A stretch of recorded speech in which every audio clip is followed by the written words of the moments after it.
Assalamualaikum sahabat, jumpa lagi di sini di Cerita Ruqyah Syariah. Sebelum kita dengarkan cerita, ada baiknya subscribe, like, share, dan komen dulu agar saya tambah bersemangat berceritanya. Kedai Santapan Sunyi, sebuah nama yang dulu merujuk pada ketenangan dan kenyamanan, kini menyimpan misteri yang jauh lebih kelam. Terletak di salah satu sudut ramai Samarinda, Kalimantan Timur, kedai ini pernah menjadi destinasi wajib bagi pecinta kuliner lokal. Aroma sedap gulai kepala ikan dan sate ayam bumbu pedas manis selalu menguar, memanggil siapa saja untuk singgah. Desainnya yang sederhana namun hangat, dengan meja kayu solid dan ornamen anyaman khas Dayak, menciptakan suasana akrab yang membuat setiap pengunjung merasa seperti di rumah sendiri. Pak Hadi, sang pemilik, dikenal bukan hanya karena kemampuannya meracik masakan lezat yang tiada duanya, tapi juga karena keramahannya. Ia selalu punya cerita lucu atau wejangan bijak untuk pelanggan setianya, membuat Santapan Sunyi lebih dari sekedar tempat makan, melainkan sebuah pusat komunitas kecil. Namun, dalam beberapa bulan terakhir, senyum Pak Hadi perlahan memudar. Keramaian yang dulu memenuhi kedai mulai tergantikan oleh kesunyian yang mencekam. Bukan karena sepi pelanggan, justru sebaliknya, pelanggan setia Pak Hadi seringkali mendapati pintu kedai tertutup rapat. Ini terjadi berulang kali, bahkan di jam-jam puncak makan siang atau makan malam, ketika seharusnya kedai beroperasi dengan hiruk-pikuk. Tanda buka yang digantung di kusen pintu sering terlihat miring, seolah didorong oleh hembusan angin yang tak kasat mata, padahal tidak ada angin kencang berembus. Lampu-lampu di dalam kedai yang biasanya terang benderang terkadang terlihat berkedip-kedip, bahkan mati total, di siang bolong, membuat bayangan aneh menari-nari di balik jendela kaca. Desas-desus mulai beredar luas di antara warga sekitar. Awalnya orang-orang mengira Pak Hadi sakit atau sedang menghadapi masalah keluarga. Beberapa mencoba menelponnya, namun panggilannya tak pernah dijawab. Kekhawatiran berubah menjadi kecurigaan. Apakah Pak Hadi bangkrut? Tidak mungkin, pikir mereka, mengingat rekam jejak kedai yang selalu ramai dan untung. Justru bisikan-bisikan mulai mengarah pada sesuatu yang lebih menyeramkan, lebih gaib. Ada yang tidak beres dengan kedai Pak Hadi, ujar Bu Siti, pemilik warung kelontong di seberang jalan suatu sore kepada para ibu-ibu yang sedang berbelanja. Anakku semalam lewat sana. Katanya lihat bayangan bergerak-gerak di dapur, padahal lampunya mati. Bu Siti bukan satu-satunya yang melihat keanehan. Pak RT yang rumahnya tak jauh dari kedai mengaku sering mendengar suara-suara aneh di malam hari dari arah Santapan Sunyi. Bukan suara aktivitas memasak atau obrolan pelanggan, melainkan seperti gesekan kursi yang diseret, dentingan piring pecah, dan kadang seperti bisikan samar yang tidak jelas.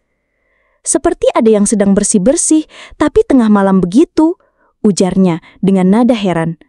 Padahal ia tahu persis Pak Hadi selalu pulang paling lambat pukul 10 malam. Perubahan paling mencolok adalah pada diri Pak Hadi sendiri.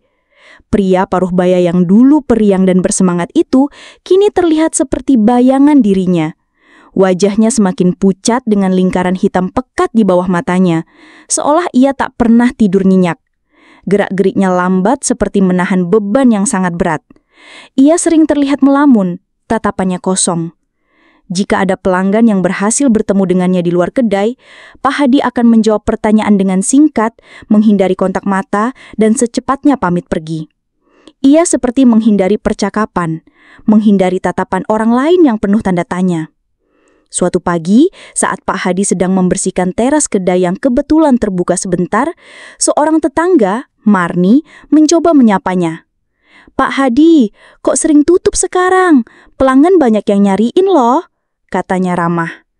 Pak Hadi hanya tersenyum tipis, senyum yang tidak sampai ke matanya. "Iya, Nak Marni, sedikit ada masalah," jawabnya datar. Namun Marni melihat ada getaran ketakutan di mata Pak Hadi, sesuatu yang tak pernah ia lihat sebelumnya. Dan yang lebih aneh, saat Pak Hadi kembali masuk ke dalam kedai, Marni bersumpah melihat sesuatu bergerak cepat di balik jendela dapur. Sebuah bayangan hitam melintas sesaat. Jantungnya berdebar kencang. Ini bukan lagi sekedar gosip, ini misteri gaib yang nyata. rumor tentang rumah makan angker mulai menyebar lebih cepat daripada api. Anak-anak kecil sering berbisik-bisik ketakutan saat melewati kedai itu di malam hari. Beberapa orang dewasa yang skeptis awalnya mulai ragu-ragu. Mereka yang dulu berani menantang mitos, kini memilih jalan memutar atau mempercepat langkah jika harus melewati santapan sunyi. Pertanyaan yang terus menghantui setiap orang adalah, ada apa sebenarnya di balik kedai horor ini? Apakah Pak Hadi menyimpan rahasia kelam? Atau mungkinkah ada sesuatu yang lain, sesuatu yang tak terlihat, yang kini bersemayam di dalam kedai, mengusir semua kehidupan dan cahaya yang pernah ada? Kisah kuliner misteri ini bukan lagi tentang makanan enak, melainkan tentang ketakutan yang merayap, tentang sebuah tempat yang perlahan-lahan ditelan oleh kegelapan. Dan ini hanyalah awal kisah nyata yang akan mengungkap kebenaran di balik pintu kedai santapan sunyi yang kini lebih sering terkunci daripada terbuka. Beberapa pelanggan setia yang rasa sayangnya pada masakan lezat Pak Hadi lebih besar daripada rasa takutnya, masih mencoba peruntungan. Mereka menunggu dengan sabar di depan pintu, berharap Pak Hadi akan membukanya. Jika beruntung, pintu itu akan terbuka sebentar, menyambut mereka ke dalam. Namun, sambutan itu jauh dari hangat seperti dulu. Suasana di dalam kedai terasa dingin, menusuk hingga ke tulang, bahkan di tengah teriknya siang Samarinda. Aura positif yang dulu memancar, kini digantikan oleh perasaan tidak nyaman, seolah ada mata tak terlihat yang mengawasi setiap gerak-gerik. Salah satu pelanggan yang mengalami langsung adalah Bapak Tejo, seorang pensiunan guru yang selalu menikmati gulai kepala ikan buatan Pak Hadi. Suatu siang, ia berhasil masuk.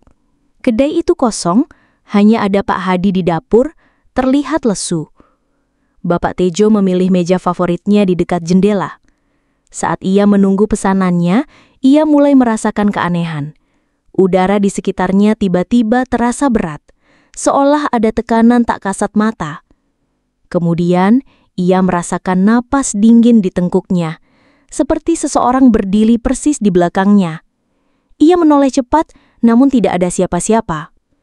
Jantungnya berdebar kencang. Ia mencoba menenangkan diri, menganggapnya hanya perasaan. Tidak lama kemudian, pesanan Bapak Tejo datang. Saat ia mulai menyantap, telinganya menangkap bisikan samar dari arah dapur kosong. Suaranya terdengar seperti gumaman tak jelas, namun ada nada memohon di dalamnya, bercampur dengan suara tawa kecil yang melengking, dingin dan membuat bulu kuduk merinding. Pak Hadi saat itu sedang di depan, menyiapkan minuman. Bapak Tejo yakin ia tidak salah dengar. Ia mencoba mengabaikannya, namun bisikan itu terus berlanjut. Kadang terdengar sangat dekat, seolah-olah ada yang berbisik persis di telinganya. Ini bukan halusinasi, gumamnya dalam hati. Ia buru-buru menghabiskan makanannya, membayar dan pergi. Sejak hari itu, Bapak Tejo tak pernah lagi menginjakkan kaki di kedai santapan sunyi. Ia bahkan berani bersumpah bahwa saat ia melangkah keluar, ia merasa seperti ada yang mendorong punggungnya dari dalam.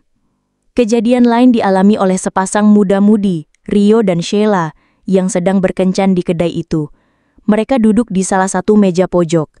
Tiba-tiba, sendok yang tergeletak di atas meja mereka jatuh sendiri ke lantai dengan suara kelontang yang cukup keras. Mereka berdua terkejut. Rio mengambil sendok itu dan meletakkannya kembali.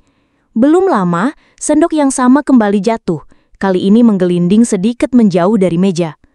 Aneh, kata Sheila, mulai merasa tidak nyaman. Rio hanya mengangkat bahu, mencoba bersikap tenang. Namun, saat mereka sedang asik bercengkrama, mereka merasakan sesuatu yang lebih mengerikan. Sebuah aroma melati yang sangat kuat tiba-tiba tercium, menyelimuti area dekat kasir. Bau itu pekat, seolah ada taman melati yang baru saja mekar di dalam ruangan. Namun, aroma itu tidak wangi seperti bunga pada umumnya. Ada nuansa busuk di baliknya, seperti bunga yang sudah layu dan membusuk, bercampur dengan bau amis yang samar. Aroma itu datang dan pergi, seolah ada entitas tak kasat mata yang bergerak di sekitar area kasir, meninggalkan jejak baunya. Rio dan Sheila saling pandang. Mereka tahu kedai ini tidak pernah memakai pengharum keuangan beraroma melati, apalagi yang amis. Perpaduan aroma melati busuk dan amis adalah pertanda umum dari keberadaan makhluk halus atau penampakan hantu. Mereka berdua sepakat untuk segera pergi. Saat membayar di kasir, Sheila sempat melirik ke arah dapur yang terlihat remang-remang. Ia bersumpah melihat sekilas siluet putih bergerak cepat di antara lemari-lemari dapur. Hanya sepersekian detik, namun cukup untuk membuat bulu romanya merinding.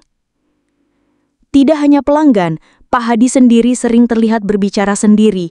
Beberapa orang yang sempat mengintip dari luar, atau bahkan yang sedang makan di dalam, sering mendengar Pak Hadi bergumam, seolah sedang berdebat atau menenangkan seseorang. "Sudah, jangan ganggu," atau "pergi sana," bisiknya pelan, seringkali sambil mengusap-ngusap keningnya yang berpeluh. Matanya seringkali tertuju pada sudut-sudut kosong di kedai, seolah ia bisa melihat apa yang tidak bisa dilihat orang lain. Desas-desus ini tidak lagi menjadi bisikan kecil. Kini kabar tentang kedai angker ini sudah menjadi pembicaraan hangat di seluruh Samarinda.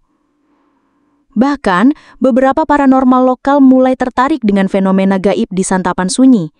Mereka mulai mencari informasi, menganalisis pola kejadian, dan beberapa bahkan mencoba mendekati kedai merasakan energi yang terpancar dari sana. "Kedai ini dihuni, tidak diragukan," ucap Mbah Wiryo kepada murid-muridnya. Energinya sangat pekat dan ada kemarahan di dalamnya. Pak Hadi sudah terlalu lama di sana, pasti ada sesuatu yang mengikatnya. Mbah Wiryo bahkan mencoba mendekat kedai suatu sore.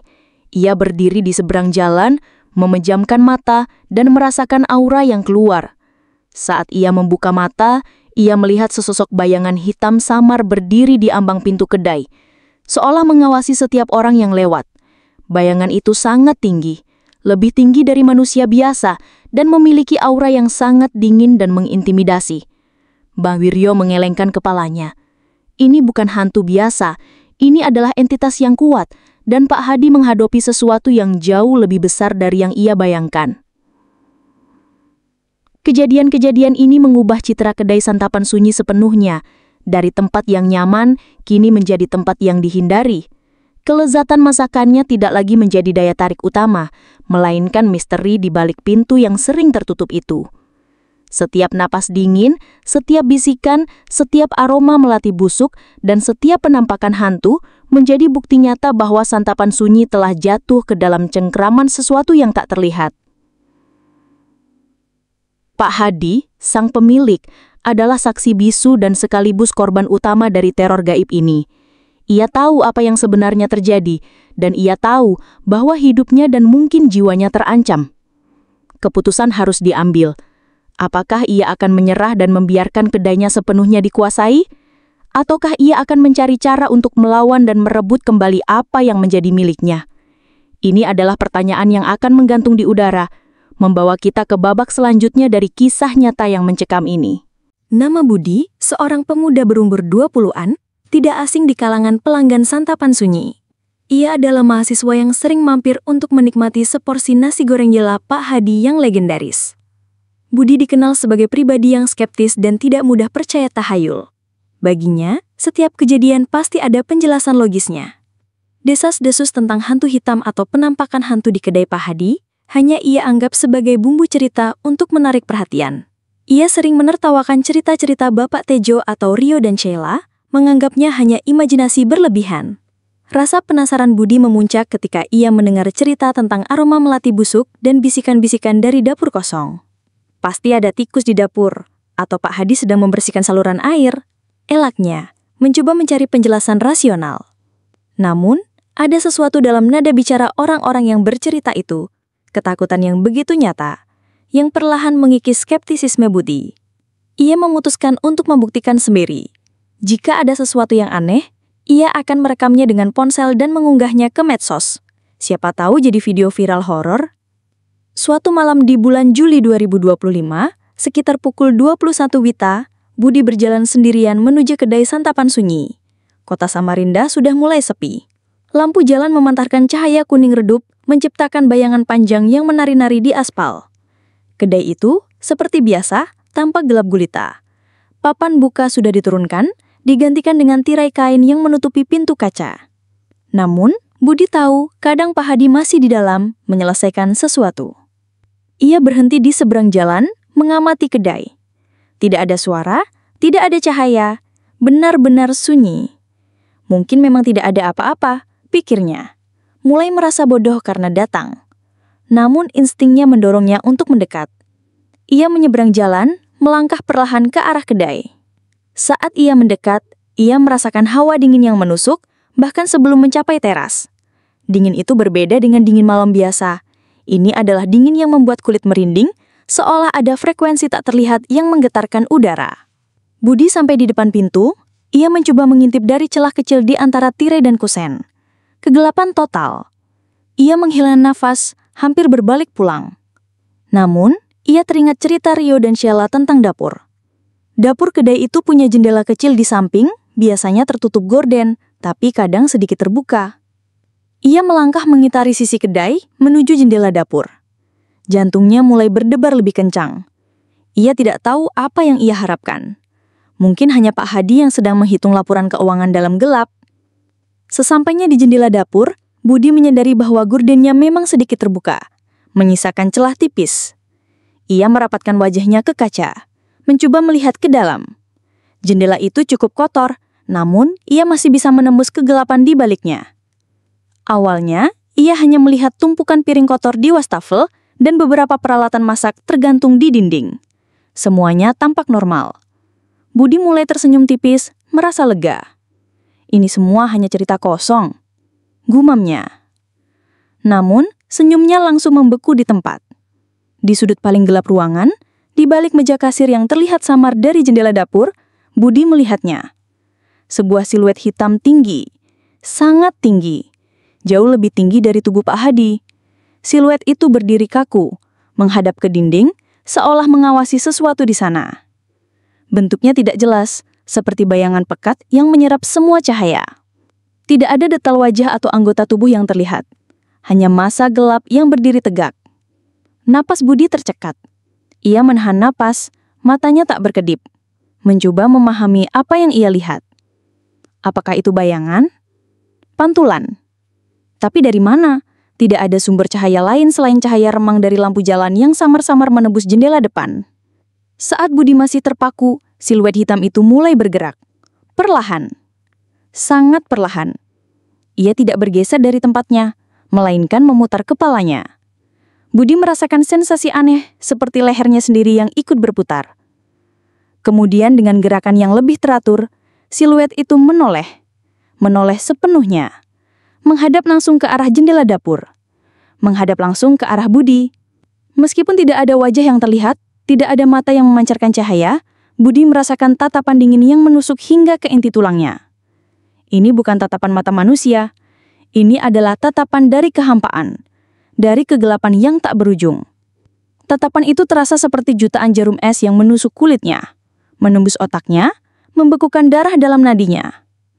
Budi ingin berteriak tapi suaranya tersangkut di tenggorokan. Ia ingin lari, tapi kakinya terasa terpaku di tanah. Ketakutan yang ia rasakan jauh melampaui apa yang pernah ia bayangkan. Ini adalah teror spiritual yang murni, tanpa bentuk, namun sangat kuat. Ia bisa merasakan hawa permusuhan yang pekat memancar dari sosok hitam itu.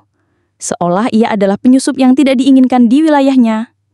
Selama beberapa detik yang terasa seperti keabadian, Budi dan siluet hitam itu saling menatap. Tidak ada gerakan dari sosok itu, hanya tatapan dingin yang tak berkedip. Namun, tatapan itu cukup untuk memecah akal sehat Budi. Ia mulai merasa pusing, dunianya berputar.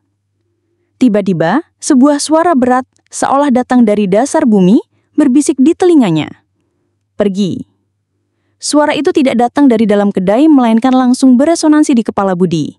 Menggema di setiap sarafnya. Bukan bisikan manusia, melainkan suara yang berasal dari dimensi lain, penuh dengan ancaman. Saat itulah, naluri pertahanan diri Budi akhirnya mengambil alih. Dengan kekuatan yang tersisa, ia merontah dari cengkraman ketakutan yang melumpuhkannya.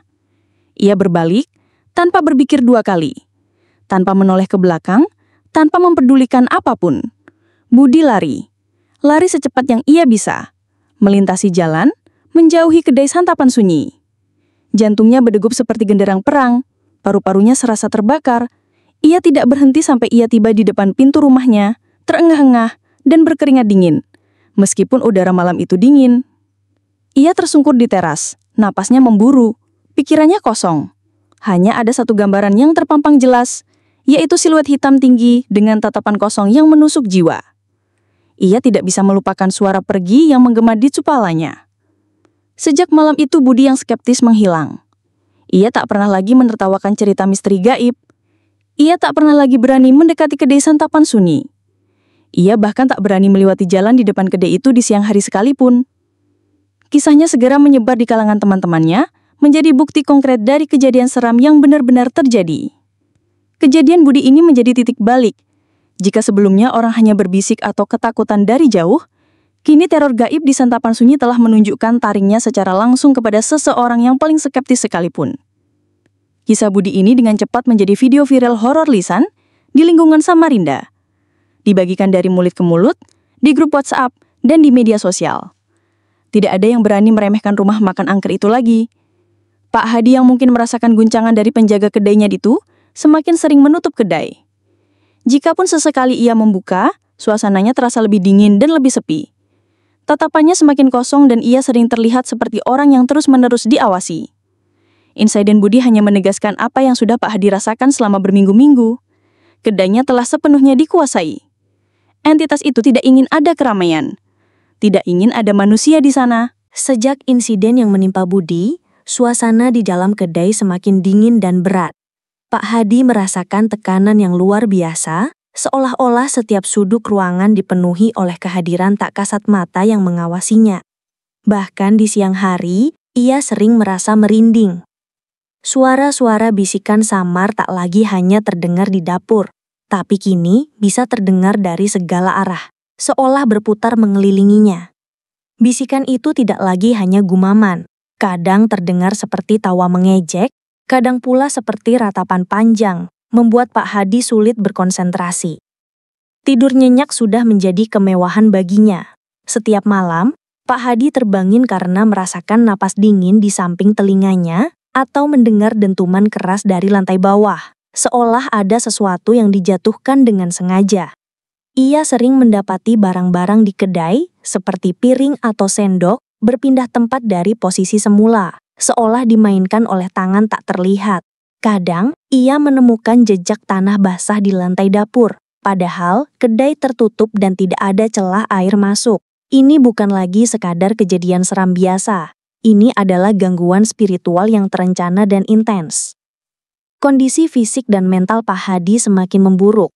Wajahnya semakin cekung, dengan kantung mata yang tebal dan menghitam. Berat badannya menurun drastis. Senyumnya yang dulu ramah, kini digantikan oleh ekspresi kosong, penuh kekhawatiran. Ia sering terlihat berbicara sendiri. Namun kali ini bukan lagi bisikan menenangkan seperti di awal, melainkan seperti ia sedang berdebat sengit dengan seseorang yang tidak terlihat. "Pergi, jangan ganggu lagi, apa maumu?" teriaknya suatu kali di tengah malam, membuat tetangga terbangun. Pelanggan yang berani datang sesekali mendapati Pak Hadi yang sangat berbeda. Ia sering melamun saat menerima pesanan, dan kadang-kadang lupa apa yang baru saja dipesan pelanggan. Jika ia berbicara, kata-katanya sering terputus-putus seolah pikirannya terbagi. Mereka merasa kasihan, namun juga takut. Banyak yang akhirnya memilih untuk tidak kembali. Kedai santapan sunyi yang dulu ramai, kini sering terlihat sepi. Lebih banyak tutupnya daripada bukanya. Pikiran untuk menyerah dan menutup permanen kedainya sudah berulang kali terlintas di benak Pak Hadi. Apalah artinya uang dan usaha jika ia harus kehilangan ketenangan, bahkan nyawanya? Setiap pagi, saat membuka mata, pertanyaan itu selalu muncul. Apakah hari ini ia akan menghadapi lagi teror gaib yang sama? Apakah ia sanggup? Ia bisa saja menjual kedai itu, pindah ke kota lain, dan memulai hidup baru. Ide itu terdengar sangat melegakan. Namun, di sisi lain, ada sebuah ikatan batin yang kuat antara Pak Hadi dengan santapan sunyi. Kedai ini bukan hanya sekadar bangunan atau sumber penghasilan. Ini adalah warisan dari orang tuanya, tempat ia tumbuh besar, tempat ia belajar memasak, dan tempat ia membangun mimpinya. Setiap sudut kedai menyimpan kenangan manis, tawa pelanggan, aroma rempah yang menguar, percakapan hangat dengan teman-teman lama. Menutup kedai ini sama saja dengan mengubur sebagian besar hidupnya. Tidak, aku tidak akan menyerah. Gumam Pak Hadi suatu malam sambil menatap foto lamanya bersama kedua orang tuanya di kedai yang masih ramai. Tekadnya mulai mengeras. Ia tidak akan membiarkan entitas tak kasat mata ini merebut semua yang ia miliki. Rasa takut itu masih ada, namun kini bercampur dengan kemarahan dan tekad. Ia harus melawan hantu itu, apapun resikonya. Keputusan untuk melawan bukanlah hal yang mudah. Pak Hadi tahu ia tidak bisa melakukannya sendiri. Ia hanyalah seorang juru masak, bukan seorang ahli spiritual atau paranormal. Ia membutuhkan bantuan spiritual. Ia mulai mengingat-ingat cerita-cerita lama tentang orang pintar, dukun atau ulama yang memiliki kemampuan mengatasi gangguan makhluk halus. Ia mulai bertanya-tanya secara sembunyi-sembunyi kepada beberapa kenalan lama atau tetangga yang ia percaya. Ia menceritakan sebagian kecil dari apa yang ia alami, menjaga detail agar tidak terdengar terlalu gila. Mayoritas dari mereka menyarankan hal yang sama, mencari orang yang paham ilmu gaib.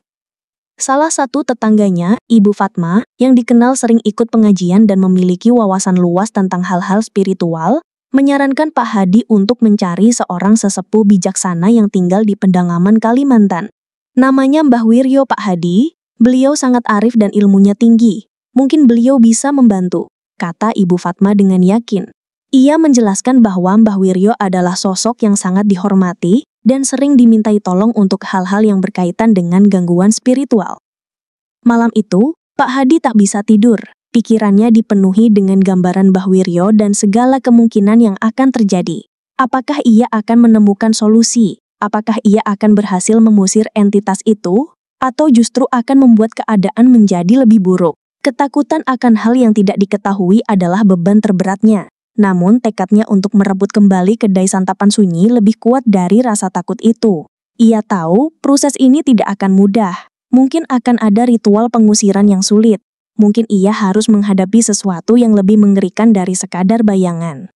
Tapi ia sudah mencapai titik di mana ia tidak punya pilihan lain. Ia harus mencoba. Ini adalah satu-satunya jalan untuk mendapatkan kembali kehidupannya. Untuk melihat kedai santapan sunyi kembali ramai, penuh tawa dan aroma masakan lezat yang dulu.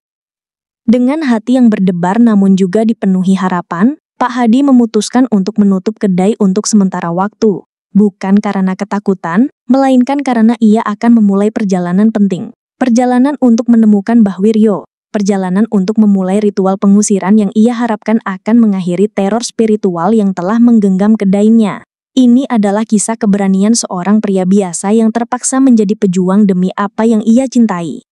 Keesokan harinya, saat fajar menyingsing, Pak Hadi menyiapkan bekal seadanya. Ia memandangi kedai santapan sunyi untuk terakhir kalinya sebelum memulai perjalanannya. Bangunan itu tampak suram, diselimuti bayangan tebal. "Tunggu aku," bisiknya, suaranya penuh janji. "Aku akan kembali dan kita akan mengusirnya dari sini." Ia meninggalkan pesan di pintu kedai. "Tutup sementara waktu, mohon maaf atas ketidaknyamanan." Pesan itu dibaca oleh beberapa orang yang lewat, menimbulkan pertanyaan baru. Namun bagi Pak Hadi, ini adalah awal dari perjuangan. Perjuangan untuk mendapatkan kembali kedamaian, untuk mengembalikan santapan sunyi ke masa kejayaannya, dan untuk membuktikan bahwa kebaikan dan keberanian akan selalu menang atas kegelapan. Pagi itu, saat fajar masih malu-malu menyingsing di ufuk timur Samarinda, Pak Hadi sudah siap dengan tas ransel kecilnya. Di dalamnya hanya ada pakaian seadanya, sedikit bekal makanan, dan tekad membara. Wajahnya memang masih terlihat letih, namun ada cahaya baru di matanya, cahaya harapan yang telah lama padam. Ia meninggalkan pesan di pintu kedainya. "Tutup sementara waktu. Mohon maaf atas ketidaknyamanan." Tulisan tangan yang kini syarat makna. Perjalanan mencari Mbah Wiryo bukanlah hal yang mudah. Informasi yang didapat dari Ibu Fatma hanyalah petunjuk awal. Sebuah desa di pedalaman yang tidak terjamah modernisasi. Tempat Mbah Wiryo tinggal. Transportasi publik tidak sampai ke sana. Pak Hadi harus menempuh perjalanan darat dengan bus ke beberapa kota kecil, disambung dengan mobil sewaan yang hanya bisa mengantarkannya sampai batas jalan beraspal. Dari sana, ia tahu ia harus berjalan kaki, mungkin berjam-jam, menembus hutan rimba Kalimantan yang lebat. Selama perjalanan di dalam bus, pikiran Pak Hadi melayang. Ia teringat kembali semua pengalaman mistis yang ia alami di kedai. Napas dingin, bisikan samar, aroma melati busuk yang mencijikan, hingga puncaknya sosok misterius yang dilihat Budi. Sebuah pertanyaan terus berputar di benaknya. Mengapa semua ini menimpanya? Apa kesalahannya? Apakah ini karma, atau memang ada sesuatu yang jahat yang mengincar kedainya? Setelah hampir sehari penuh menempuh perjalanan darat, Pak Hadi akhirnya tiba di sebuah desa terpencil yang disebut Ibu Fatma. Udara di sana jauh lebih sejuk dan segar, jauh dari hiruk-pikuk kota. Rumah-rumah penduduk masih terbuat dari kayu, dikelilingi oleh pepohonan rindang. Tidak ada sinyal ponsel, tidak ada listrik stabil. Ini adalah dunia yang berbeda. Dunia yang terasa dekat dengan alam, dan mungkin juga dengan hal-hal yang tidak kasat mata. Dengan sedikit keberanian, Pak Hadi bertanya kepada seorang warga tentang keberadaan Mbah Wiryo. Pria tua itu tersenyum ramah. "Oh, Mbah Wiryo, beliau tinggal di ujung desa, dekat sungai.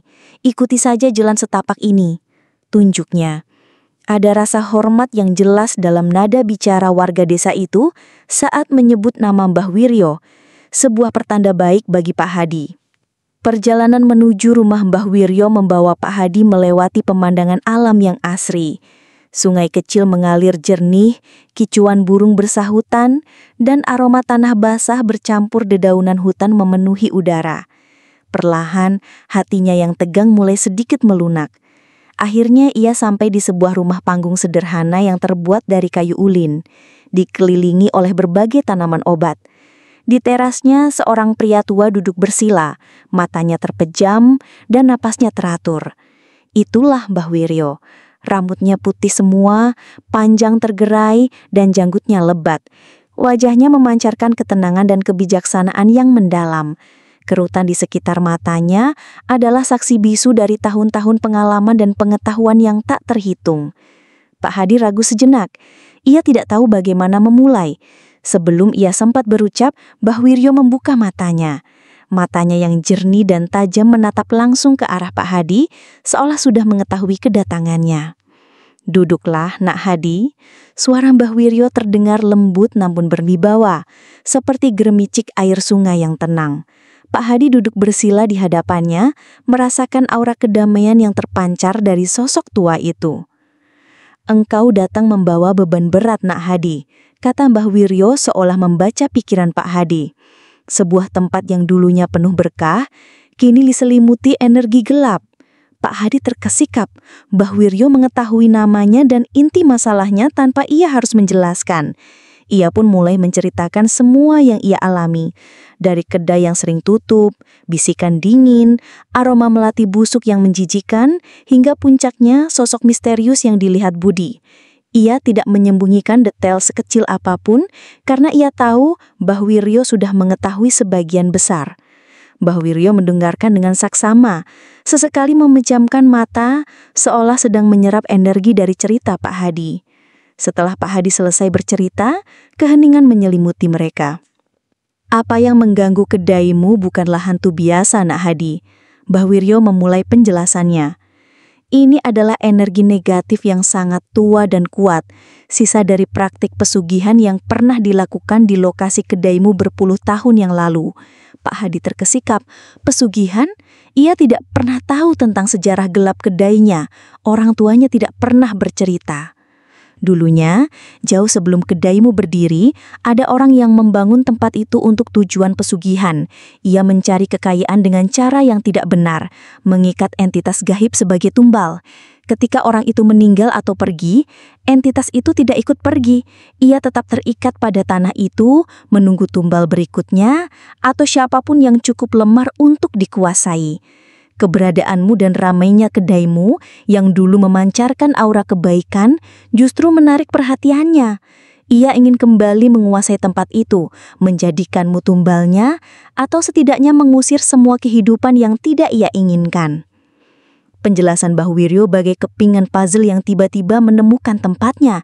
Itu menjelaskan mengapa kedai itu sangat kuat energinya, mengapa ia tidak bisa pergi meski sudah sering tutup, dan mengapa ia merasakan adanya sebuah kepemilikan atas tempat itu.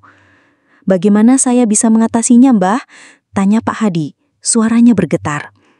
Mbah Wiryo menyenyum tipis. "Ada jalan, Nak, tapi butuh keberanian dan keyakinan yang kuat. Entitas itu sudah sangat kuat dan terikat. Kita tidak bisa hanya mengusirnya begitu saja. Kita harus membersihkan energi negatif yang telah menumpuk di sana selama berpuluh tahun." Mbah Wiryo kemudian menjelaskan rencana ritual pengusiran. Ini bukan ritual yang melibatkan kekerasan atau pertarungan fisik, melainkan sebuah proses pembersihan spiritual yang mendalam. Kita akan melakukan doa perlindungan dan amalan spiritual untuk menciptakan benteng energi positif di kedaimu. Kita akan menggunakan mantra sakti yang diwariskan leluhur, bukan untuk melawan dengan kekuatan, tapi memohon pertolongan ilahi agar energi itu bisa dinetralkan atau disalurkan ke tempat seharusnya tanpa merugikan siapapun.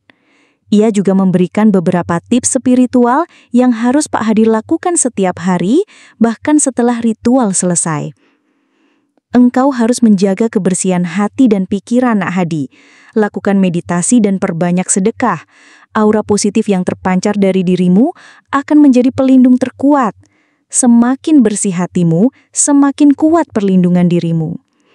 Mbah Wiryo juga memberikan Pak Hadi sebotol kecil berisi air yang telah didoakan dan beberapa lembar daun kering yang harum. "Ini adalah air berkah. Taburkan di setiap sudut kedaimu. Daun ini bakarlah sedikit setiap malam selama 7 hari setelah ritual utama. Asapnya akan membantu membersihkan sisa-sisa energi." "Apakah ini akan berhasil, Mbah?"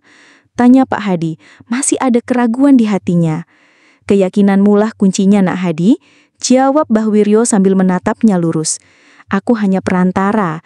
Kekuatan sejati datang dari Tuhan dan niat baikmu. Ingat, ilmu gaib tidak hanya tentang kekuatan, tapi tentang kebijaksanaan dan keseimbangan. Kita tidak sedang membalas dendam, kita sedang mengembalikan harmoni." Pak Hadi merasa sedikit lega. Kata-kata Mbah Wiryo menenangkan jiwa yang resah. Ada harapan, ada jalan keluar. Ia tidak lagi merasa sendirian menghadapi teror gaib ini. Ia tahu perjalanan ini akan berat, namun dengan bimbingan sesepuh bijaksana ini, ia memiliki kesempatan untuk merebut kembali santapan sunyi. Sebelum Pak Hadi pamit, Mbah Wiryo berpesan, "Datanglah kembali ke kedaimu malam minggu depan. Aku akan datang saat bulan purnama, saat energi alam paling kuat untuk pembersihan. Bersedialah, karena malam itu akan menjadi pertarungan spiritual yang sebenarnya." Dengan hati yang kini dipenuhi campuran antara tegang dan harapan, Pak Hadi meninggalkan rumah Mbah Wiryo. Perjalanan pulangnya terasa berbeda. Meskipun fisik lelah, ada beban yang terangkat dari pundaknya. Ia tidak lagi merasa takut akan sosok misterius itu. Ia karena punya tujuan, punya panduan, dan yang paling penting ia memiliki kekuatan spiritual yang baru. Sebuah keyakinan bahwa ia bisa melawan hantu itu dan mengembalikan kedai tercintanya. Ia tahu malam purnama yang akan datang akan menjadi momen penentu. Malam di mana kedai santapan sunyi akan dipertaruhkan dan Pak Hadi akan membuktikan keberaniannya dalam melawan energi negatif yang telah lama mencengkramnya. Di Samarinda, gosip tentang kedai santapan sunyi yang angker semakin santer, terutama setelah insiden Budi. Namun, Pak Hadi tak lagi mempedulikannya. Fokusnya kini hanya pada satu tujuan, malam ritual. Malam purnama itu yang akan menjadi titik balik nasib kedainya dan dirinya. Akhirnya, malam yang dinanti tiba. Bulan purnama bersinar terang, memancarkan cahaya perak yang menembus celah-celah awan, menerangi jalanan kota. Udara terasa dingin, namun bagi Pak Hadi, itu adalah ketegangan yang bercampur dengan antisipasi. Ia sudah membersihkan kedainya dengan seksama, memastikan tidak ada kotoran fisik yang bisa menghalangi energi positif. Botol berisi air berkah dari Mbah Wiryo telah ia taburkan di setiap sudut ruangan, dari dapur hingga area makan, bahkan di luar pintu. Tepat pukul 22 WITA, sebuah mobil tua berhenti di depan kedai santapan sunyi. Mbah Wiryo turun dari mobil, ditemani oleh 2 orang asistennya yang berbadan tegap namun tampak kalem. Mbah Wiryo terlihat tenang, namun ada aura kekuatan yang memancar darinya. Ia mengenakan pakaian serba putih dan membawa sebuah bungkusan kain yang berisi berbagai macam benda ritual. Pak Hadi menyambut mereka dengan hormat. "Mbah, saya sudah siapkan semuanya," katanya. Suaranya sedikit bergetar. Mbah Wiryo mengangguk. "Bagus, Nak Hadi. Ingat, kunci malam ini adalah keyakinanmu dan kesabaran." Mereka masuk ke dalam kedai. Begitu Mbah Wiryo melangkah masuk, Pak Hadi merasakan perubahan drastis di atmosfer. Hawa dingin yang biasanya menyelimuti kedai kini terasa semakin menusuk, seolah ada entitas yang tidak senang dengan kedatangan mereka. Bau melati busuk yang amis kembali tercium, lebih pekat dari sebelumnya, membuat perut mual. Lampu-lampu di dalam kedai yang sudah Pak Hadi nyalakan mulai berkedip-kedip, bahkan sempat mati total selama beberapa detik, sebelum kembali menyala dengan redup. Mbah Wiryo tidak gentar. Ia berjalan lurus menuju area tengah kedai, tempat yang dirasanya paling pekat energinya. Asistennya meletakkan tikar di lantai dan mengeluarkan perlengkapan ritual. Lilin putih, wadah berisi air bersih, beras kuning, bunga 7 rupa, dupa beraroma khas, dan beberapa lembar daun lontar bertuliskan mantra sakti kuno. "Nak Hadi, duduklah di sini," perintah Mbah Wiryo, menunjuk posisi di depannya, dekat meja yang sudah dibersihkan. "Kedua asistenku akan berjaga di pintu masuk dan dapur." Saat Pak Hadi duduk bersila, ia bisa merasakan bisikan-bisikan mulai menguat. Bukan hanya samar lagi, kali ini terdengar lebih jelas, seperti desahan panjang atau tawa yang menyeramkan. Ia mencoba fokus pada napasnya, mengingat pesan Mbah Wiryo tentang ketenangan batin. Mbah Wiryo memulai ritual pengusiran dengan doa pembuka. Suaranya lantang, menggetarkan ruangan, namun tenang dan penuh wibawa. Ia menyalakan lilin, menancapkan dupa dan mulai melafalkan doa perlindungan dalam bahasa kuno yang tidak dimengerti Pak Hadi, namun terasa menenangkan jiwanya. Asap dupa yang mengepul menyebarkan aroma harum yang kuat, mencoba mengusir bau busuk melati. Ketika Mbah Wiryo melafalkan mantra sakti, fenomena goib di kedai mencapai puncaknya. Suara-suara di sekitar Pak Hadi semakin bising. Kursi-kursi di sekelilingnya bergeser sendiri dengan suara berderit keras. Beberapa piring dirak jatuh dan pecah berkeping-keping di dapur, menimbulkan suara gemerincing yang memekakkan telinga. Angin dingin berhembus kencang di dalam kedai, membuat gorden berayun liar dan lilin berkedip-kedip nyaris padam. Aroma melati busuk kini terasa menyesakkan dada, seperti ada sesuatu yang busuk sedang membusuk di udara. Pak Hadi tetap mencoba tidak membuka mata. Ia memejamkan mata erat-erat, fokus pada suara mantra Mbah Wiryo. Ia merasakan getaran kuat di seluruh tubuhnya, seolah ada entitas yang berbenturan di sekelilingnya. Ia bisa merasakan hawa permusuhan yang sangat kuat mencoba menembus benteng energi positif yang dibangun oleh Mbah Wiryo. Tiba-tiba, ia mendengar suara Pak Hadi. Mbah Wiryo berkata dengan suara lebih lantang, "Wahai entitas yang terikat di tempat ini, kalian telah mengganggu kehidupan manusia. Dengan izin Tuhan Yang Maha Esa, aku perintahkan kalian untuk pergi. Kembali ke alam kalian." Saat kalimat itu diucapkan, Pak Hadi merasakan sentakan hebat. Sebuah suara melengking tinggi, seperti laungan kesakitan yang sangat panjang menggema dari arah kasir, tempat Budi dulu melihat sosok misterius. Suara itu menusuk telinga, membuat sekujur tubuh Pak Hadi merinding. Ia merasakan sesuatu yang besar dan berat bergerak cepat di atas kepalanya, seolah ada bayangan raksasa yang melintas. Mbah Wiryo tetap tenang. Ia memercikkan air berkah ke segala arah, mengucapkan mantra-mantra lain dengan nada yang lebih mendesak. Asistennya di dapur tampak sedang berjuang, memegang tongkat kayu yang dibungkus kain putih, mengarahkan ke sudut-sudut gelap. Mereka terlihat memejamkan mata, memancarkan kekuatan spiritual. Pertarungan spiritual ini terasa sangat nyata. Pak Hadi merasakan tubuhnya lelah, namun ia tidak menyerah. Ia terus berzikir dalam hati, mengulang-ulang kalimat-kalimat suci yang ia tahu. Ia membayangkan kedai santapan sunyi kembali ramai, penuh tawa dan aroma masakan lezat yang dulu. Ia membayangkan dirinya kembali tersenyum ramah kepada pelanggan. Visualisasi ini memberinya kekuatan. Mbah Wiryo kemudian mengeluarkan sebuah keris kecil yang dibungkus kain kuning. Bukan untuk menyerang, melainkan sebagai penanda energi. Ia menusuk-nusukkan keris itu ke beberapa titik di lantai sambil terus melafalkan mantra. Setiap kali keris itu menyentuh lantai, terdengar suara desisan halus, seolah ada sesuatu yang terbakar. Entitas ini terikat kuat pada tanah ini, karena perjanjian lama. Kita harus memutuskan ikatan itu, memurnikan tanahnya. Ritual berlangsung selama berjam-jam. Energi di dalam kedai terasa seperti badai, namun secara bertahap badai itu mulai mereda. Bisikan-bisikan menjadi lebih samar. Suara dentuman berkurang, dan aroma melati busuk perlahan digantikan oleh aroma dupa yang menenangkan. Keringat membanjiri tubuh Pak Hadi, namun ia merasa ada harapan yang tumbuh. Menjelang dini hari, tepat ketika bulan purnama mulai bergerak ke ufuk barat, Mbah Wiryo melafalkan mantra penutup. Suaranya terdengar sangat khusyuk, seperti sebuah pelepasan. Tiba-tiba, sebuah hembusan angin dingin terakhir menyapu ruangan, membawa serta sisa-sisa aroma melati. Kemudian semuanya hening, sunyi. Lampu-lampu di kedai yang tadinya berkedip-kedip kini menyala stabil, lebih terang daripada sebelumnya. Tidak ada lagi suara bisikan, tidak ada lagi piring yang pecah. Bau melati busuk benar-benar hilang, digantikan dengan aroma rempah yang samar, seolah kedai itu baru saja memasak. Mbah Wiryo membuka matanya, tersenyum tipis. "Sudah selesai, Nak Hadi," katanya. Suaranya terdengar lelah namun puas. Energi negatif itu telah berhasil kita netralkan dan kita salurkan ke alamnya. Ikatan yang membelenggunya sudah putus. Pak Hadi membuka matanya perlahan. Ia melihat sekeliling. Kedai itu terasa berbeda.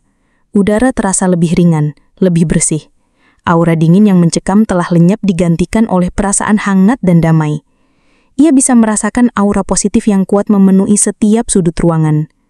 Meskipun lelah, air mata menetes dari mata Pak Hadi. Ini adalah air mata kelegaan, air mata syukur. Ia berdiri, tubuhnya terasa pegal namun hatinya ringan. Ia menghampiri Mbah Wiryo dan bersimpuh. "Mbah, terima kasih banyak." Mbah Wiryo membantunya berdiri. "Jangan berterima kasih kepadaku, Nak. Terima kasih kepada Yang Maha Kuasa dan juga keyakinanmu sendiri. Ingat, ini baru permulaan. Setelah ini, kau harus terus menjaga kebersihan hatimu dan kedaimu. Jangan biarkan energi negatif kembali." Asisten Mbah Wiryo mengemasi perlengkapan ritual. Pak Hadi merasa seperti baru saja terbangun dari mimpi buruk yang panjang. Malam itu, di bawah cahaya bulan purnama, kedai santapan sunyi telah mengalami pembersihan spiritual yang mendalam. Pertarungan itu memang menegangkan, namun Pak Hadi berhasil melewatinya berkat bantuan spiritual dari sesepuh bijaksana dan kekuatan spiritual yang ia kumpulkan dari dalam dirinya. Mbah Wiryo dan asistennya kemudian pamit. Sebelum pergi, Mbah Wiryo menyerahkan bungkusan kecil berisi daun kering yang harum. "Ini untuk 7 hari ke depan, Nak Hadi. Bakarlah sedikit setiap malam. Asapnya akan menyempurnakan pembersihan dan menguatkan perlindungan diri kedaimu." Pak Hadi memandangi kedainya yang kini terasa begitu damai. Tidak ada lagi penampakan hantu, tidak ada lagi bisikan dingin. Ia tahu perjuangan belum berakhir, tapi ia sudah memenangkan pertempuran penting. Kedai santapan sunyi tidak lagi angker. Ia kini siap untuk kembali normal, siap untuk menerima kehidupan baru. Pak Hadi melangkah masuk ke dalam kedainya. Langkahnya terasa ringan, seperti beban berat yang selama ini menindih pundaknya telah terangkat. Ia memandangi setiap sudut ruangan. Meja-meja dan kursi-kursi yang semalam berderit dan bergeser sendiri, kini tertata rapi seolah tidak pernah ada gangguan. Piring-piring yang pecah berserakan di dapur sudah ia bersihkan sebelumnya, namun kini tidak ada lagi tanda-tanda kerusakan baru. Yang paling terasa adalah aura positif yang kuat, sebuah energi hangat dan menenangkan yang menggantikan hawa dingin mencekam. Ia berjalan ke area kasir, tempat sosok misterius itu sering menampakkan diri. Dulu setiap kali mendekat, Pak Hadi akan merasakan merinding dan ketakutan. Kini yang ia rasakan hanyalah kelegaan. Ia bahkan bisa tersenyum tipis saat membayangkan betapa ngerinya ia saat itu. Ini adalah bukti nyata bahwa ritual pengusiran yang dipimpin Mbah Wiryo telah berhasil. Santapan sunyi tidak lagi angker. Meskipun masih terasa lelah akibat kurang tidur dan ketegangan semalam, Pak Hadi memutuskan untuk segera bersiap membuka kedainya. Ia ingin merasakan kembali sensasi melayani pelanggan, mendengar tawa dan obrolan, merasakan aroma masakan lezat yang menguar dari dapurnya. Ini adalah hari pertama kedai santapan sunyi kembali normal setelah berbulan-bulan diselimuti misteri gaib. Ia menyalakan kompor, menyiapkan bahan-bahan. Gerakannya gesit, berbeda dengan beberapa waktu terakhir yang lambat dan lesu. Senandung kecil keluar dari bibirnya saat ia memotong sayuran dan meracik bumbu. Aroma rempah-rempah yang familiar mulai memenuhi udara, mengusir jejak terakhir dari bau tak sedap yang pernah ada. Ini adalah aroma yang ia rindukan. Pukul 8 WITA, Pak Hadi resmi membuka pintu kedai santapan sunyi. Ia menggantung papan buka dengan mantap, memastikan posisinya lurus dan tidak miring lagi. Lampu-lampu di dalamnya bersinar terang, memancarkan cahaya hangat yang mengundang. Tidak ada keraguan. Tidak ada ketakutan, hanya ada harapan dan semangat baru. Awalnya kedai masih sepi, maklum banyak warga yang masih trauma atau terbiasa dengan kedai yang tutup. Namun sekitar pukul 11 WITA, seorang ibu muda, Bu Dewi, yang selalu setia dengan menu gulai kepala ikan, mencoba mampir. Ia melihat pintu kedai terbuka lebar dan Pak Hadis tersenyum di balik konter. "Pak Hadi, akhirnya buka juga. Sudah lama saya cari-cari," seru Bu Dewi dengan gembira. Ia tampak terkejut melihat Pak Hadi terlihat lebih segar. "Iya Bu Dewi, ada sedikit perbaikan," jawab Pak Hadi, senyumnya tulus. Saat Bu Dewi masuk, ia langsung merasakan perbedaannya. "Kok beda ya Pak Hadi? Lebih terang, lebih nyaman rasanya," komentarnya sambil duduk.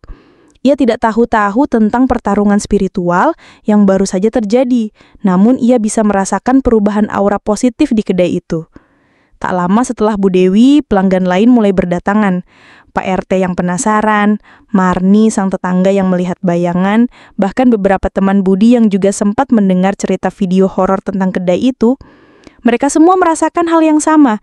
Suasana kedai terasa berbeda, lebih cerah, lebih damai.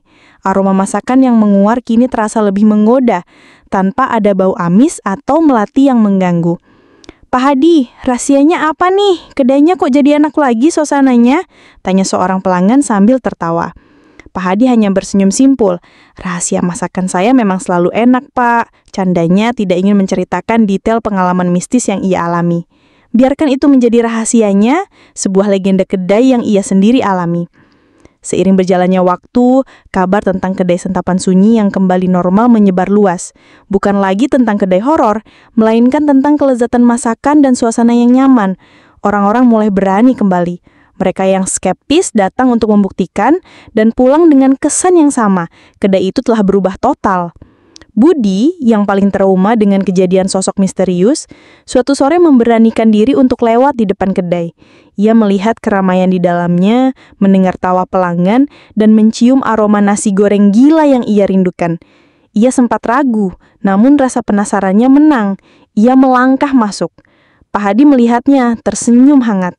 "Budi, lama tak lihat. Nasi goreng gilamu sudah siap," candanya.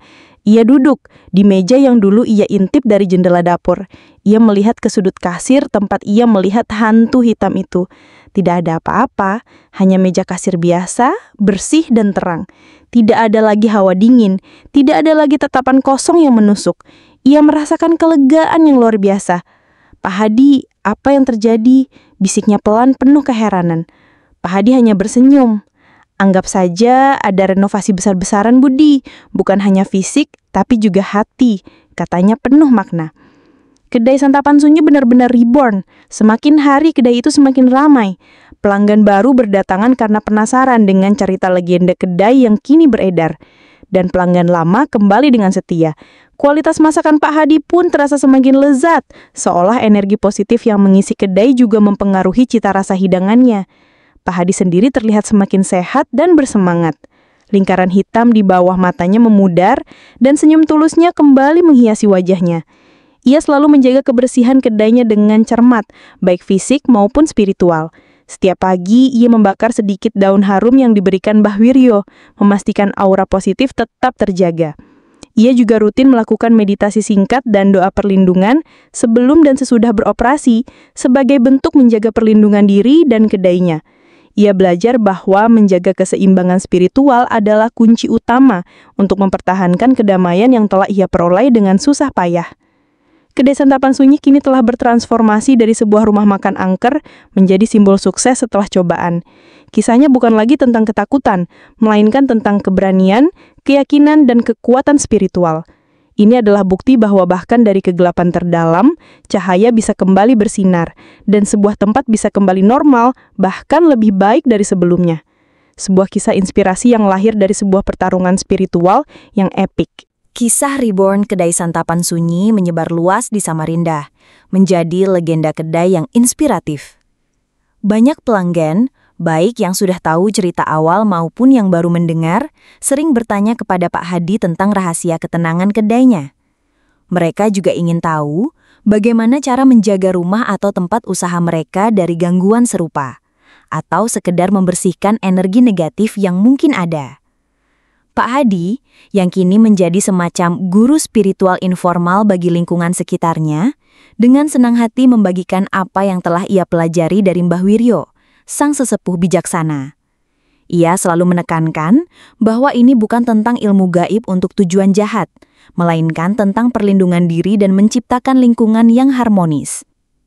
Kuncinya itu bukan cuma pada ritual besar semalam, ujar Pak Hadi suatu sore kepada beberapa pelanggan setianya sambil menyeruput kopi. Itu hanya untuk membersihkan yang sudah parah. Yang lebih penting, bagaimana kita menjaga diri dan lingkungan kita setiap hari. Ibarat rumah, kalau sudah dibersihkan, ya harus rutin disapu dan dipel biar nggak kotor lagi. Berikut adalah beberapa tips spiritual dan amalan yang sering dibagikan Pak Hadi kepada siapapun yang bertanya. Intisari dari pelajaran yang ia dapatkan dari Mbah Wiryo, sang sesepuh bijaksana. Ia selalu menekankan bahwa ini bukan tentang ilmu gaib untuk tujuan jahat, melainkan tentang perlindungan diri dan menciptakan lingkungan yang harmonis. Kuncinya itu bukan cuma pada ritual besar semalam, ujar Pak Hadi suatu sore kepada beberapa pelanggan setianya sambil menyeruput kopi. Itu hanya untuk membersihkan yang sudah parah. Yang lebih penting, bagaimana kita menjaga diri dan lingkungan kita setiap hari. Ibarat rumah, kalau sudah dibersihkan, ya harus rutin disapu dan dipel biar nggak kotor lagi. Berikut adalah beberapa tips spiritual dan amalan yang sering dibagikan Pak Hadi kepada siapapun yang bertanya. Intisari dari pelajaran yang ia dapatkan dari Mbah Wiryo. 1. Kebersihan fisik adalah awal kebersihan spiritual. Mbah Wiryo selalu bilang, kebersihan fisik itu cerminan dari kebersihan spiritual. Jelas Pak Hadi. Bagaimana mungkin energi positif mau bersemayam di tempat yang kotor, berantakan, dan bau? Rutin membersihkan ruangan. Pastikan rumah atau tempat usaha selalu bersih dari debu, kotoran, dan sarang laba-laba. Jangan biarkan sampah menumpuk, terutama sampah organik yang bisa menimbulkan bau tak sedap. Perhatikan ventilasi dan pencahayaan. Ruangan yang gelap dan lembab adalah sarang yang disukai energi negatif. Buka jendela dan pintu setiap hari untuk membiarkan cahaya matahari dan udara segar masuk. Cahaya alami dan sirkulasi udara yang baik dipercaya dapat mengusir energi negatif dan membawa aura segar. Singkirkan barang usang dan tidak terpakai. Barang-barang lama yang tidak terpakai, rusak, atau berdebu seringkali menyimpan energi stagnan. Buang yang sudah tidak perlu, donasikan atau jual. Biarkan energi baru masuk, saran Pak Hadi. Konsep ini serupa dengan praktik decluttering yang populer. 2. Memanfaatkan aroma alami dan herbal. Pak Hadi sangat merasakan efek dari aroma melati busuk yang dulu menghantuinya. Karena itu, ia percaya pada kekuatan aroma alami. Pembakaran dupa atau bukur. Ini bukan untuk memanggil, tapi untuk membersihkan, tegas Pak Hadi. Dupa atau bukur dengan aroma tertentu, seperti cendana, gaharu, atau bahkan yang sederhana seperti kemenyan putih murni, bisa membersihkan udara dari energi negatif. Ia sendiri rutin membakar sedikit daun harum pemberian Mbah Wiryo setiap pagi dan sore di kedainya. Penggunaan minyak esensial. Larutkan beberapa tetes minyak esensial seperti peppermint, lavender, atau lemon ke dalam air, lalu semprotkan di setiap sudut ruangan. Aroma segar ini dipercaya dapat meningkatkan aura positif dan menciptakan suasana yang menenangkan. Tanaman pembersih udara. Beberapa jenis tanaman seperti lidah mertua, spider plant, atau sirih gading tidak hanya mempercantik ruangan, tetapi juga dikenal dapat membersihkan udara dan memancarkan energi positif. 3. Kekuatan doa dan zikir. Ini adalah inti dari perlindungan diri yang diajarkan Mbah Wiryo kepada Pak Hadi. Rutin beribadah dan berdoa. Apapun agamamu, dekatkan diri pada Tuhan. Kekuatan doa itu luar biasa, nasihat Pak Hadi. Melafalkan ayat-ayat suci atau doa-doa perlindungan diri secara rutin dapat membentuk benteng energi positif di sekitar kita dan tempat kita. Berzikir dan bersolawat. Membiasakan diri berzikir atau bersolawat, bahkan dalam hati, dapat menenangkan pikiran, meningkatkan frekuensi spiritual, dan mengusir energi negatif yang mencoba mendekat. Energi positif dari zikir itu seperti cahaya, energi negatif itu seperti kegelapan. Cahaya selalu mengalahkan kegelapan. Jelas Pak Hadi. Membaca ayat ruqyah atau ayat kursi. Bagi umat muslim, membaca ayat kursi atau ayat-ayat ruqyah secara rutin di rumah atau tempat usaha sangat dianjurkan untuk perlindungan diri dari gangguan spiritual dan jin. 4. Menjaga suasana hati dan pikiran. Pak Hadi menyadari bahwa kondisi mentalnya yang tertekan dulu membuat ia lebih rentan. Berpikir positif. Energi itu mengikuti pikiran, kata Pak Hadi. Kalau kita selalu berpikir negatif, marah, iri, maka energi negatif akan betah di dekat kita. Biasakan berpikir positif, bersyukur dan maafkan orang lain. Hindari konflik dan pertengkaran. Suara keras, marah-marah, dan pertengkaran menciptakan energi negatif yang sangat kuat di dalam ruangan. Sebisa mungkin, selesaikan masalah dengan tenang dan damai. Ciptakan suasana bahagia. Putar musik yang menenangkan, tertawa bersama keluarga, atau lakukan hal-hal yang membuat hati senang di rumah atau kedai. Tawa dan kebahagiaan adalah energi positif yang paling ampuh. Pak Hadi sendiri menerapkan semua ini dalam kehidupan sehari-hari. Setiap pagi sebelum membuka kedai, ia membakar sedikit daun kering dari Mbah Wiryo sambil berzikir dan memohon perlindungan diri. Ia menjaga kedainya tetap bersih dan rapi.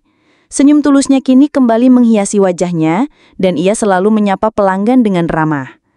Kedai Santapan Sunyi bukan hanya tempat makan yang laris manis kembali, ia juga kini menjadi simbol harapan dan inspirasi bagi banyak orang di Samarinda. Kisah Pak Hadi yang berhasil mengusir energi negatif dari kedainya menjadi bukti bahwa dengan keyakinan, keberanian, dan bantuan spiritual yang tepat, setiap orang bisa mengatasi cobaan terberat sekalipun. Pelajaran ini, yang diperoleh dari pengalaman pahit, kini menjadi cahaya yang membimbing banyak orang untuk mencari kedamaian dan aura positif dalam hidup mereka. Ini adalah babak di mana Pak Hadi bukan lagi hanya korban, melainkan seorang yang bangkit, belajar, dan berbagi kebijaksanaan. Kisahnya adalah motivasi hidup bagi siapapun yang merasa terjebak dalam kegelapan. Dahulu, obrolan tentang Santapan Sunyi selalu diawali dengan bisikan ketakutan tentang rumah makan angker yang dihantui sosok misterius dan energi negatif. Namun, kini, nama kedai itu disebut dengan nada kagum dan rasa ingin tahu.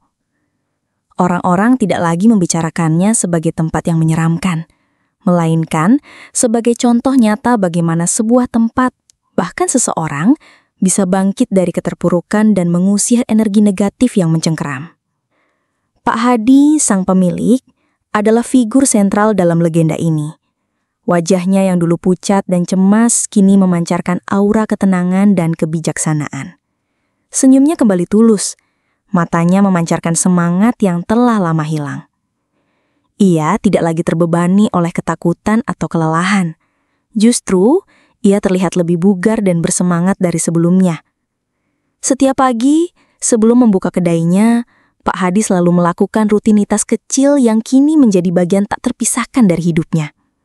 Ia membersihkan kedainya dengan cermat, memastikan tidak ada satupun debu atau kotoran yang menempel.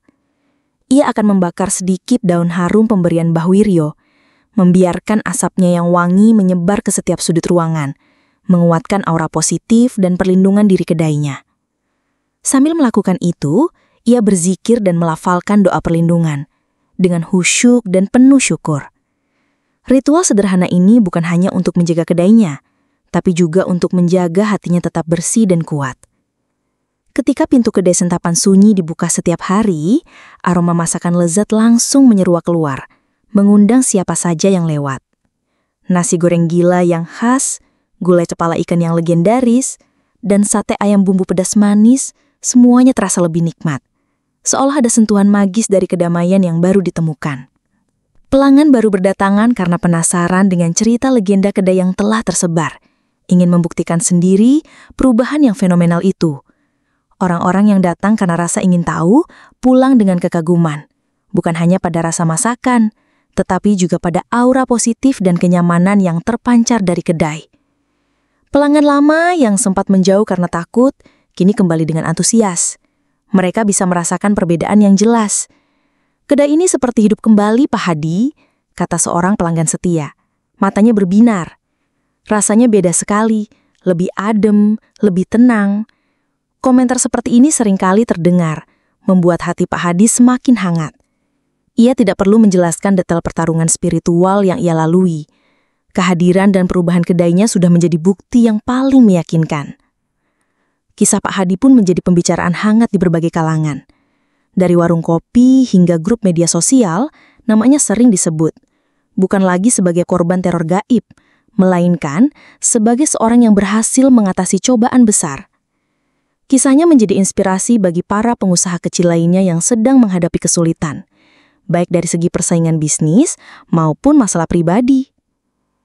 Kalau Pak Hadi saja bisa bangkit dari kejadian separah itu, kenapa kita tidak? Adalah kalimat yang sering terdengar. Cerita keberaniannya menjadi semacam motivasi hidup, mendorong orang untuk tidak mudah menyerah pada rintangan. Orang-orang mulai melihatnya sebagai contoh nyata bahwa keyakinan, ketekunan, dan kekuatan spiritual dapat mengubah nasib. Pernah suatu ketika, seorang reporter dari media lokal datang untuk meliput kisah inspiratif Pak Hadi. Ia penasaran dengan bagaimana kedai yang dulunya dikenal angker itu kini bisa laris manis kembali dan menjadi begitu populer. Pak Hadi menceritakan kisahnya, namun ia memilih untuk tidak terlalu mendetail tentang aspek gaibnya. Ia lebih menekankan pada perubahan positif yang ia lakukan, pentingnya menjaga kebersihan, berprasangka baik, dan kekuatan doa. Ia membagikan beberapa tips spiritual sederhana, seperti pentingnya menjaga hati tetap tenang dan selalu bersyukur. Saya hanya berusaha melakukan yang terbaik, menjaga kedai ini seperti rumah sendiri, ucap Pak Hadi dalam wawancara tersebut, sambil tersenyum ramah. Alhamdulillah, sekarang semuanya membaik. Ini semua berkat izin Tuhan dan doa dari orang-orang baik. Artikel dan berita tentang kedai santapan sunyi dan Pak Hadi pun segera menyebar luas. Kedai itu semakin dikenal tidak hanya di Samarinda, tapi juga di kota-kota sekitarnya. Wisatawan yang datang ke Samarinda pun sering memasukkan santapan sunyi dalam daftar tujuan kuliner mereka. Bukan hanya untuk mencicipi masakan lezatnya, tapi juga untuk merasakan langsung aura positif yang diceritakan. Pak Hadi tidak pernah melupakan asal-usul legenda ini. Ia tahu bahwa kedamaian yang ia nikmati saat ini adalah hasil dari perjuangan yang berat. Karena itu, ia selalu menyempatkan diri untuk bersilaturahmi dengan Mbah Wiryo di pedalaman, membawa bingkisan dan mengucapkan terima kasih. Ia juga sering mengunjungi makam orang tuanya, bercerita tentang kebangkitan kedainya, dan memohon doa restu. Ia tidak menjadi sombong atau lupa diri. Justru, ia semakin rendah hati dan dermawan. Setiap keuntungan yang ia dapatkan, sebagian kecil selalu ia sisihkan untuk bersedekah atau membantu sesama. Ia percaya bahwa energi positif akan terus mengalir jika ia juga berbagi kebaikan. Ini adalah salah satu pelajaran berharga yang ia dapatkan dari pengalaman mistisnya.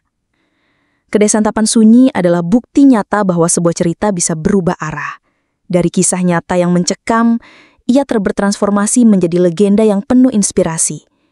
Ini adalah kisah keberanian seorang pria biasa yang dihadapkan pada hal luar biasa. Dan ia memilih untuk melawan, bukan menyerah. Kedai yang dulunya diselimuti kegelapan kini bersinar terang, bukan hanya sebagai tempat makan, tapi sebagai monumen bagi kekuatan spiritual dan tekad manusia untuk menang atas cobaan. Mungkin suatu hari nanti, nama Pak Hadi akan dikenang bukan hanya sebagai juru masak ulung, melainkan sebagai sang pelindung santapan sunyi, sebuah legenda kedai yang mengajarkan tentang kehidupan, kematian, kekuatan doa, dan keberanian untuk menghadapi ketakutan terbesar. Dan begitulah, kedai santapan sunyi hidup kembali lebih dari sekedar rumah makan. Ia adalah sebuah warisan, semangat. Waktu berlalu. Kini adalah akhir Juli 2025. Kedai santapan sunyi kembali ramai, bahkan lebih ramai dari sebelumnya. Suara tawa pelanggan, dentingan sendok dan garpu, serta aroma masakan lezat yang menguar dari dapur adalah simfoni kehidupan yang tak ternilai bagi Pak Hadi. Ia kini menjadi sosok yang dihormati, tidak hanya sebagai juru masak ulung, tetapi juga sebagai seorang yang bijaksana yang telah melewati cobaan luar biasa dan bangkit darinya. Suatu sore, seorang tim dokumenter dari stasiun TV lokal datang ke kedai santapan sunyi. Mereka tertarik untuk membuat segmen khusus tentang kisah inspiratif Pak Hadi dan kebangkitan kedainya. Mereka ingin menyoroti aspek motivasi hidup dan keberanian di balik cerita yang dulunya angker itu. Saat kamera menyorotnya, Pak Hadi duduk di meja favoritnya, dekat jendela yang dulu pernah diselimuti kegelapan. Ia mengenakan baju koko putih yang bersih. Wajahnya terlihat damai dan berseri. Ia menatap lurus ke kamera, seolah sedang berbicara langsung kepada setiap orang yang menonton. Assalamualaikum warahmatullahi wabarakatuh. Pak Hadi memulai dengan senyum hangat. Saya Pak Hadi, pemilik kedai santapan sunyi. Mungkin banyak dari Anda yang sudah mendengar kisah kedai ini dari yang dulunya sering tutup, sepi, bahkan disebut-sebut angker. Ia menarik napas panjang. Sorot matanya sedikit menerawang, mengenang kembali masa-masa sulit itu. Jujur saja, ada masa di mana saya ingin sekali menyerah. Saat itu, teror goib yang saya alami bukan hanya sekedar mimpi buruk, tapi kenyataan pahit yang mencengkram setiap inci hidup saya dan kedai ini. Ia terdiam sejenak, membiarkan kenangan itu berlalu. Setiap malam, saya tak bisa tidur.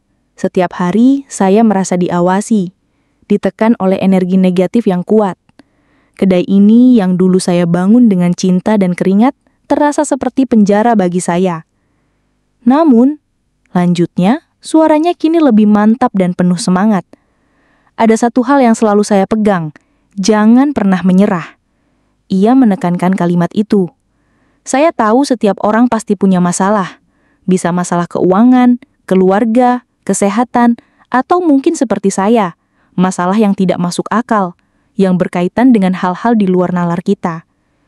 Tapi percayalah, Pak Hadi melanjutkan, tangannya mengepal di atas meja, menunjukkan tekad yang kuat. Setiap masalah pasti ada solusinya. Allah tidak akan memberikan cobaan di luar batas kemampuan hambanya. Yang terpenting adalah bagaimana kita menyikapinya. Ia kemudian mulai membagikan intisari pesan Pak Hadi untuk penonton yang begitu mendalam. 1. Kenali dan akui masalahmu. Pertama, jangan lari dari masalah, hadapi, kata Pak Hadi. Dulu saya sempat bingung, ketakutan, tidak tahu harus berbuat apa. Tapi begitu saya mengakui bahwa ada gangguan spiritual yang nyata, barulah saya bisa mencari solusinya. Jangan tutupi atau menyangkal masalahmu, apapun itu. Kenali, akui, baru cari jalan keluarnya. Kedua, carilah akar masalahnya. Ia melanjutkan, saya sangat beruntung bertemu Mbah Wiryo, seorang sesepuh bijaksana. Beliaulah yang membuka mata saya bahwa masalah kedai ini bukan sekedar hantu biasa, tapi terkait dengan pesugihan masa lalu. Begitu kita tahu akarnya, kita tahu bagaimana cara mencabutnya sampai tuntas. Ia menyarankan penonton untuk mencari bantuan dari orang yang ahli di bidangnya, entah itu profesional, guru spiritual, atau orang tua yang bijaksana. Keputusan, doa, dan keyakinan. Ini yang paling penting. Pak Hadi menekankan, suaranya sedikit meninggi. Kekuatan doa itu luar biasa. Saat saya merasa paling lemah, paling putus asa, doa adalah sandaran saya. Bukan hanya ritual besar itu yang membuat kedai ini bersih, tapi doa perlindungan yang terus saya panjatkan setiap hari, dan keyakinan saya bahwa Tuhan tidak akan meninggalkan saya. Yakinlah bahwa kita tidak sendirian. Ada kekuatan yang lebih besar yang selalu menjaga kita. Ia mengisyaratkan bahwa kekuatan spiritual sejati berasal dari keimanan dan ketakwaan. Jaga diri dan lingkunganmu. Setelah masalah besar teratasi, jangan lengah. Kita harus terus menjaga kebersihan, baik fisik maupun spiritual. Jaga hati kita dari iri, dengki, dan pikiran negatif. Sebarkan aura positif di sekeliling kita. Lakukan amalan-amalan kebaikan, perbanyak sedekah. Lingkungan yang bersih dan hati yang tenang akan menjadi perlindungan diri terbaik dari segala jenis energi negatif. Ia juga mengulang tips spiritual tentang menjaga kebersihan fisik dan hati yang ia bagikan di bab sebelumnya. Jadikan cobaan sebagai pelajaran. Setiap cobaan itu adalah guru terbaik, ujar Pak Hadi dengan bijaksana. Dari pengalaman ini, saya belajar banyak hal, saya jadi lebih menghargai kedamaian, lebih sabar, dan lebih dekat dengan Tuhan. Saya jadi lebih peka terhadap energi di sekitar saya. Jangan biarkan kesulitan menghancurkanmu, tapi biarkanlah ia membentukmu menjadi pribadi yang lebih kuat dan lebih baik. Berbagi kebaikan. Setelah saya berhasil mengatasi masalah ini, saya merasa berkewajiban untuk berbagi. Berbagi cerita, berbagi pengalaman, berbagi ilmu. Karena dengan berbagi, energi positif akan terus berputar dan meluas. Ini adalah inspirasi yang bisa kita sebarkan. Pak Hadi mengakhiri pesannya dengan senyum tulus. Jadi bagi Anda yang sedang menghadapi masalah, apapun itu, ingatlah, jangan menyerah. Carilah solusi, mintalah bantuan. Dan yang terpenting, sandarkan dirimu pada kekuatan doa dan keyakinan. Percayalah setelah badai pasti akan ada pelangi. Dan akhir cerita horor yang mengerikan itu bisa jadi awal dari legenda yang penuh inspirasi. Tim dokumenter mengakhiri syuting dengan tepuk tangan. Kisah Pak Hadi adalah bukti nyata bahwa motivasi hidup sejati seringkali lahir dari krisis terbesar. Ia bukan lagi sekedar pemilik kedai makanan. Ia adalah seorang penyintas, seorang pejuang, dan kini seorang pembimbing spiritual bagi banyak orang. Kedai santapan sunyi yang dulu diselimuti kegelapan misteri goib, kini bersinar terang. Bukan hanya karena lampunya yang menyala stabil, tetapi karena cahaya harapan yang dipancarkan oleh Pak Hadi. Ini adalah sebuah kisah nyata tentang keberanian seorang pria biasa yang dihadapkan pada hal yang luar biasa. Dan ia memilih untuk melawan, bukan menyerah. Kedai itu yang kini laris manis dan menjadi tujuan kuliner wajib di Samarinda, adalah monumen hidup bagi kekuatan spiritual dan tekad manusia untuk menang atas cobaan apapun. Dan begitulah, kisah horor kedai santapan sunyi berakhir dengan kemenangan, menjadi sebuah legenda abadi tentang harapan dan perlawanan. Sebuah akhir cerita horor yang justru membawa motivasi hidup yang kuat. Tak ada kegelapan yang tak bisa dikalahkan oleh cahaya keyakinan dan doa.